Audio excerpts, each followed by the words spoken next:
ജീവിതത്തിൽ പ്രാരാബ്ധവും തോളിലേറിയിട്ട് നഗരമധ്യങ്ങളിൽ ഒരുപാട് ആളുകളെ നിങ്ങൾ കാണാറുണ്ടല്ലോ. ഈ അടുത്തിടയിൽ യൂട്യൂബില് വൈറലായ ഒരു വീഡിയോ ഉണ്ട്. ഒരു ചെറുപ്പക്കാരൻ പൈസ എണ്ണിക്കോ എന്ന് പറഞ്ഞു കൊടുക്കുന്ന ഉബൈദ് എന്ന് പറയുന്ന ഒരു ചെറുപ്പക്കാരന്റെ വീഡിയോ. കാസർഗോഡ് നഗരത്തിലും ആ ചെറുപ്പക്കാരൻ വന്നു.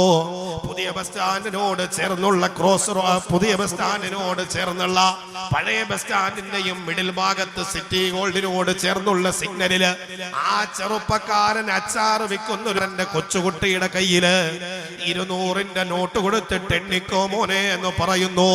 30 സെക്കൻഡ് സമയമാണ് ആ ചെറുപ്പക്കാരൻ അനുവദിച്ചത്. പക്ഷേ മിനിറ്റുകൾ ഒന്നോടടുക്കുമ്പോഴും ഇപ്പോഴാണ് കഴിഞ്ഞതെന്ന് പറഞ്ഞിട്ട് ആ ചെറുപ്പക്കാരൻ സന്തോഷത്തോടുകൂടി ആ കുട്ടിയുടെ കയ്യിലേക്ക് പൈസ കൊടുക്കുന്ന വീഡിയോ ഞാൻ കണ്ടു. എത്രയെത്ര പാവങ്ങളാണ്, എത്രയെത്ര സഹോദരങ്ങളാണ് സമൂഹത്തിന്റെ ഇടയില് അഭിമാനം കാരണമൊന്ന് കൈ നീട്ടാൻ കഴിയാതെ, അല്ലാഹുവേ അഭിമാനം എനിക്ക് സമ്മതിക്കുന്നില്ല, പട്ടിണിയാണെങ്കിലും കുഴപ്പമില്ല, മറ്റുള്ളവന്റെ മുമ്പിൽ കൈ നീട്ടാൻ കഴിയില്ലെന്ന് പറയുന്ന എത്രയെത്ര പാവങ്ങൾ നമ്മുടെ നാട്ടിലുണ്ടെന്നറിയോ? ഒന്നന്വേഷിക്കണം ചെറുപ്പക്കാരാ, ഒന്നന്വേഷിക്കണം എന്റെ പെങ്ങളെ. മൃട്ടാന ഭോജനം നടത്തിയിട്ടല്ലേ ദുനിയാവിൽ നമ്മൾ ജീവിക്കുന്നത്? വിശുദ്ധ റമളാനിന്റെ പവിത്രത പോലും നഷ്ടപ്പെടുത്തിയിട്ടല്ലേ